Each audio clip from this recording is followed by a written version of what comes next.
美国又拿南海问题炒作。美军印太司令部在30号发布的一则声明中，指责一架解放军战机日前在南海所谓国际空域以不专业的方式拦截美侦察机。美媒立即跟风配合，在报道中煽风点火，宣称中国军机进行危险空中拦截的次数在惊人的增加。实际上，美媒与美军方已不止一次联手，在南海问题上碰瓷炒作。南部战区新闻发言人张南东陆军大校表示，美方行径严重破坏地区和平稳定，相关报道完全是恶人先告状。战区部队时刻保持高度戒备，坚决捍卫国家主权安全和南海地区和平稳定。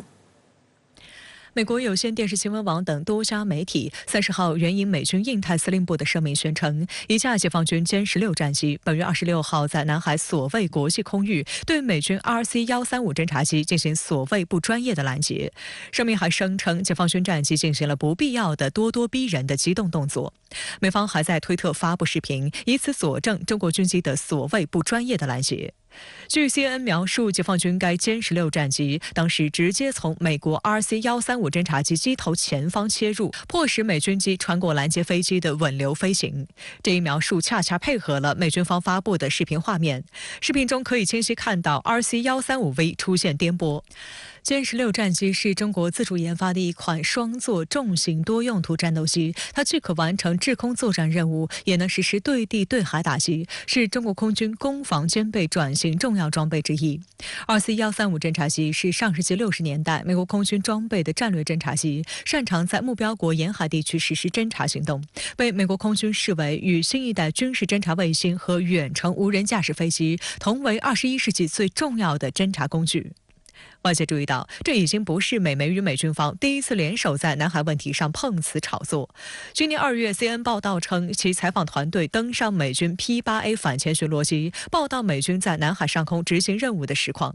报道还煞有介事地将时间线向前推进，声称一架载4枚空对空导弹的解放军歼11战机，当月24号曾出现在美海军 P-8A 反潜巡逻机后方，并从上方经过，距美国飞机机翼几百英尺，显得咄咄逼人。当时就有专家批驳，美媒就是要以这种嵌入式选择性报道，展现出所谓中国军机的危险拦截。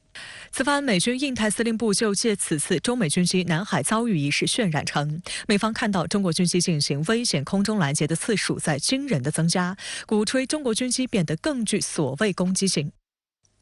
针对美方行径，南部战区新闻发言人张南东陆军大校表示，5月26号，中国人民解放军海军17舰编队为南海进行例行性训练期间，美军一架 RC-135侦察机蓄意闯入我训练区域实施侦察干扰。中国人民解放军南部战区组织空中兵力全程跟踪监视，处置依法依规，操作专业规范。美方行径严重破坏地区和平稳定，相关报道罔顾事实，完全是恶人先告状，颠倒黑白，倒打一耙，妄图混淆国际视听。我们严正敦促美方切实约束海空一线兵力行动，严格遵守有关国际法和相关协议协定，防止出现海空意外事件，否则由此引发的一切后果均由美方承担。战区部队时刻保持高度戒备，坚决捍卫国家主权安全和南海地区和平稳定。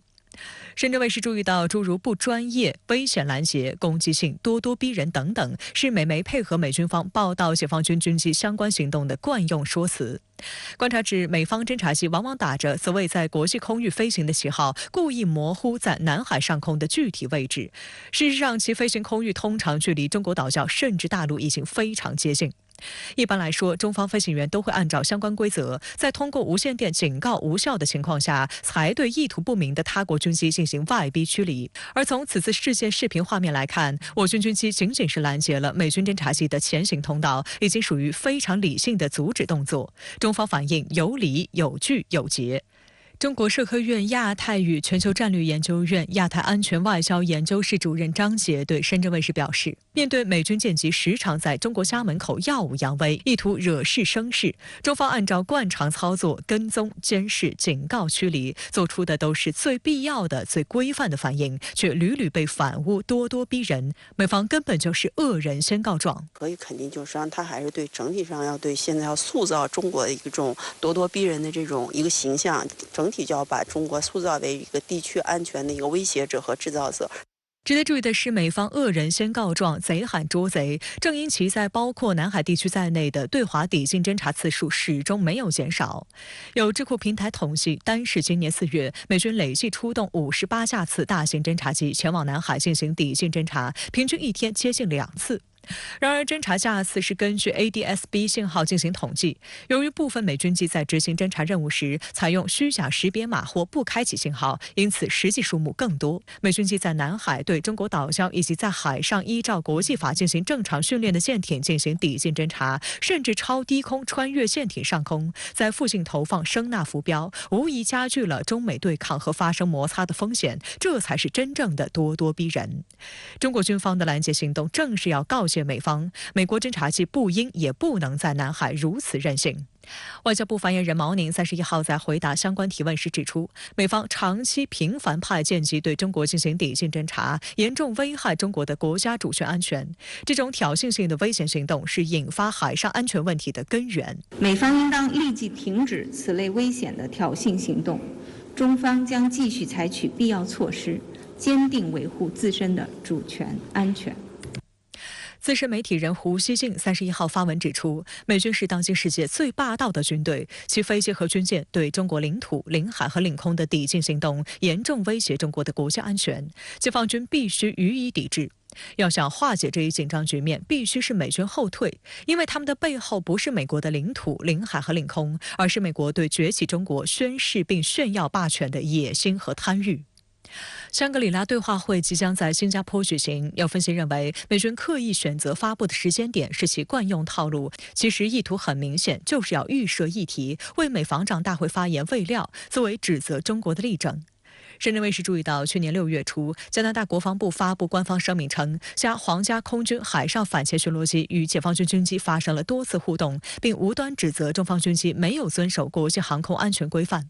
几天之后，美防长奥斯汀就在相会发表的主旨演讲中提到，中国与其他国家的飞机和船只之间相遇方式不安全且不专业，次数的增加令人震惊。很明显，奥斯汀就是要将美军或盟友的爆料作为所谓中国对地区威胁的例证。